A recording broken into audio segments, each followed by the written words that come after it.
Pêlîstokên zarokan li ser psîkolojiya zarokan bi bandore. Zarokên keç bi taybet ji pêlîstokên di şiklê bebikan de ne hez dikin. Ji bo vê yekê jî hilberînên bebikên pêlîstok cur bi cur in.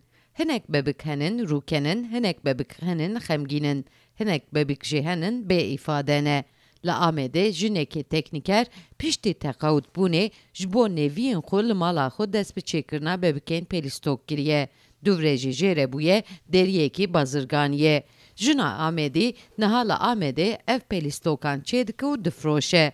Li gorî jinika 52 salî şiklên bebikên pêlîstok li ser rehê zarokan bi bandore. Ji bo vê yekê wê jî nexwestiye ku li ser lîstokan îfadeyekî wê cê deyne. Pêlîstok bê şiklin. Şimdi ben bu işe öncelikle torunlarla birlikte bebek yapayım diye o düşünceyle başladım.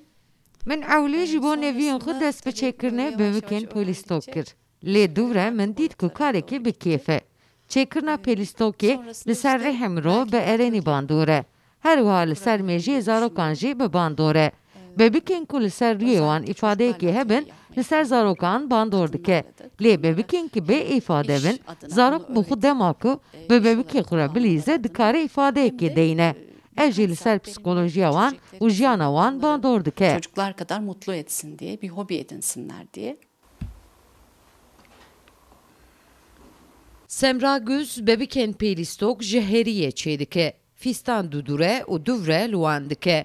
Li gorî jina 52 salî pêlîstokên ji xwedzayiyê hatine çêkirin gelekî bi tenduristiye. Lewra tu maddeyên kimyevî têde nîne. Zarok bi rehetî dikarin pêre razên pêre bilîzin. Lewra hêrî hissiyeta erenî dide zarokan. Yani o yüne dokunmak, ondan sonra onları doldururken yaşadıkları heyecan. Ez bebikên pêlîstok ji heriyê ajalan çê dikim. Gelekî nermû tu zirara wî nîne. Têde maddeyên kimyevî nîne. Zarok dema ku ji maldur dikevin, bêriya mala xwe dikin. Bê huzur dibin. Lê belê bebikên xwe yên herî gel xwe bibin, wekî ku li mala xwe hîs dikin û bi aram dibin. Ve bebeklerini alıp gittiler.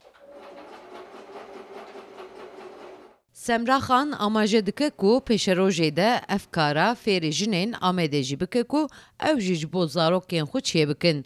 Lewra pêşniyar dike ku jin heger bi zarokên xwe re li mala xwe ev pêlîstokana çê bikin wê bêtir bextewar bibin.